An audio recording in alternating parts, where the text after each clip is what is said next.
Muy buenas tardes, bienvenidos a Contexto Global de France 24. Yo soy Elena Lozano y todo lo que verá a continuación es noticia. Iniciamos. Presión en el punto máximo sobre el primer ministro de Reino Unido. Los propios ministros de Keir Starmer le piden considerar apartarse del cargo tras la debacle sufrida por los laboristas en las elecciones locales y regionales del pasado jueves, entre ellos los ministros del Interior, Defensa y de Exteriores. Tenemos reporte desde Londres. En cuidados intensivos, así declaró Donald Trump el frágil cese el fuego que rige con Irán. El mandatario estadounidense volvió a rechazar la respuesta de Teherán a su última propuesta de paz y aseguró que es estúpida. La República Islámica pide, por ejemplo, que Washington reconozca la soberanía iraní sobre el estrecho de Hormuz. Suspendido el juicio contra Evo Morales y reactivada su orden de captura, el exmandatario de Bolivia no se presentó al inicio del proceso que la Fiscalía sigue en su contra por supuestamente haber sostenido una relación con un adolescente de 15 años con la que habría tenido una hija mientras era mandatario.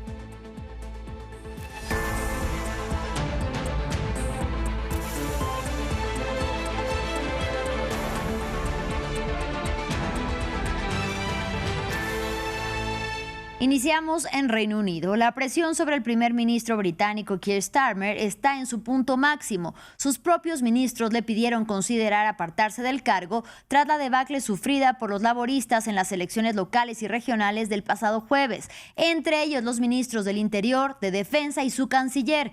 Mientras tanto, más de 60 diputados de su partido piden también que prepare su camino hacia el fin de su mandato y 4 asesores ministeriales abandonaron su cargo. Este martes habrá reunión de gabinete y Starmer podría tomar una decisión. Nuestra corresponsal Luisa Pulido nos amplía desde Londres. Todo parece indicar que Keir Starmer está viviendo sus últimas horas como primer ministro británico luego de la peor derrota en elecciones locales que han sufrido los laboristas en por lo menos 100 años y que despejó el camino para el partido de derecha Reform UK. El periódico The Times reporta a esta hora que la ministra del Interior, Shabana Mahmood, y otros ministros con cargos muy destacados en el gobierno se reunieron con Starmer esta noche y le dijeron que su posición es insostenible, que tiene que renunciar, y ese parece ser el acuerdo al que llegaron y llegarán los ministros en su reunión del gabinete este martes, analizar cómo será esa salida de Starmer y cuáles serán esos escenarios. Y es que el primer ministro lleva semanas tratando de reponerse, de salvar su gobierno, pero no lo ha logrado. Hoy fue su último intento con un discurso en el que anunció un acercamiento a la Unión Europea, pero tuvo todo el efecto contrario porque más de 70 diputados anunciaron públicamente que quieren la salida de su líder, que quieren que Starmer salga de Downing Street, y también otros funcionarios, ministros junior del gobierno dieron un paso al costado, renunciaron. Aún no hay una figura clara, un posible sucesor o sucesora de Starmer, por lo que se cree será un proceso que dure semanas dentro del Partido Laborista. Algunos nombres que suenan dentro de los medios británicos son el de el alcalde de Manchester, Andy Burnham, quien no está en la Cámara de los Comunes, tendría que renunciar a su cargo de alcalde, buscar una silla para llegar a la Cámara de los Comunes, porque en este sistema político solo un diputado puede ser el primer ministro. También suenan quien fuera la viceprimera ministra Angela Rayner y también el actual ministro de Salud, Wes Streeting. Ahora hablamos de la guerra entre Estados Unidos e Irán. En cuidados intensivos, así declaró Donald Trump el frágil cese el fuego que rige con la República Islámica. El mandatario estadounidense volvió a rechazar la respuesta de Teherán a su última propuesta de paz y aseguró que es estúpida. Irán pide, por ejemplo, que Washington reconozca la soberanía iraní sobre el estrecho de Hormuz, epicentro del conflicto, así como que la administración Trump los indemnice por los daños del conflicto. Por su parte, el equipo negociador iraní sostiene que sus peticiones son totalmente legítimas. Aquí los detalles. Donald Trump descarta la última propuesta del gobierno de Irán y advierte que el cese al fuego tambalea gracias a la posición de los ayatolás. El alto el fuego pende de un hilo. El acuerdo está más débil que nunca. Ni siquiera he terminado de leer el borrador de la propuesta que me han enviado. El alto el fuego está como en cuidados intensivos. La última propuesta enviada por Teherán consta de varias peticiones, entre ellas el levantamiento del bloqueo estadounidense sobre los puertos iraníes, el desbloqueo de los activos congelados y también el fin de la guerra en toda la región, incluido Líbano. Iniciativas irrealistas y desmesuradas para Washington, pero totalmente justificadas para la República Islámica.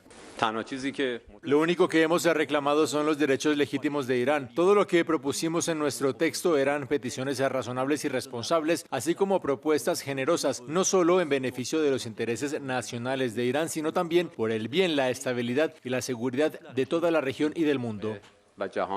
En esta ocasión, las autoridades iraníes no mencionaron la cuestión nuclear, pero según la prensa estadounidense, Teherán buscaría disponer de 30 días de negociaciones para resolver este asunto crucial. Los clérigos chiitas propondrían diluir parte de su uranio altamente enriquecido y transferir el resto a un tercer país, pero se negarían a desmantelar sus instalaciones nucleares, algo totalmente inaceptable para Washington, que sigue sospechando que Irán quiere obtener el arma atómica.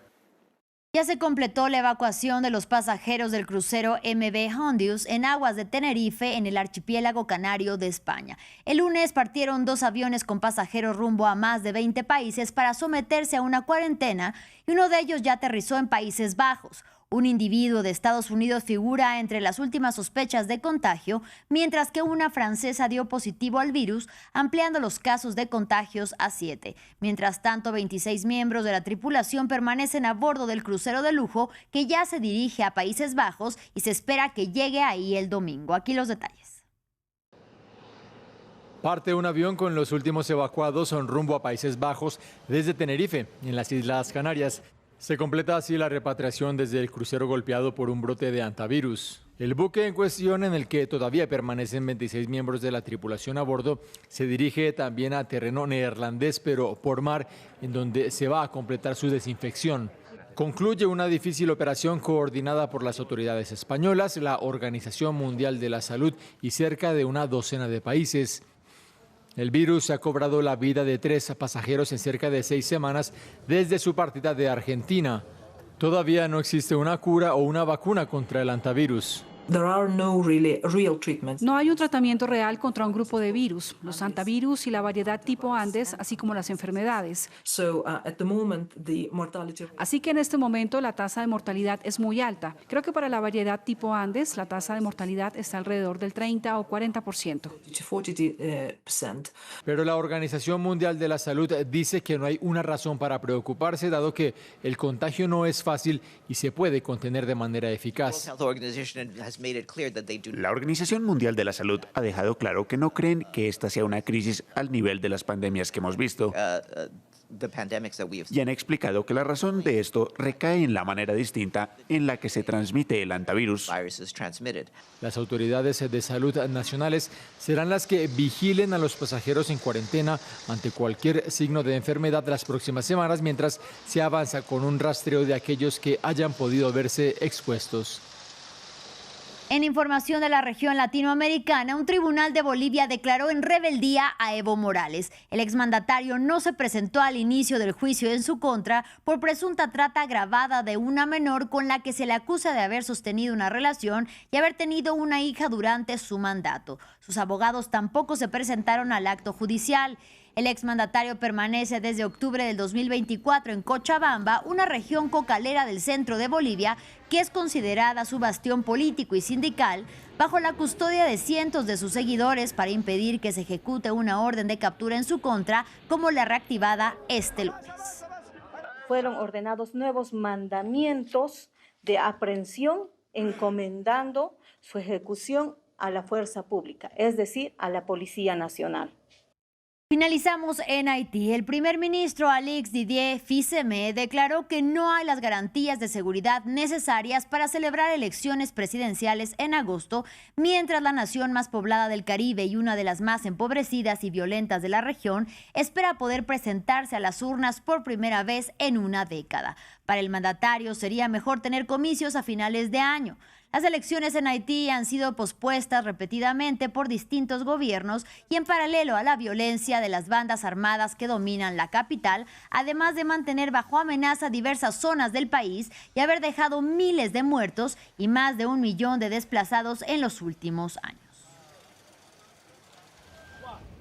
Fin del informativo, gracias por su compañía y hasta la próxima.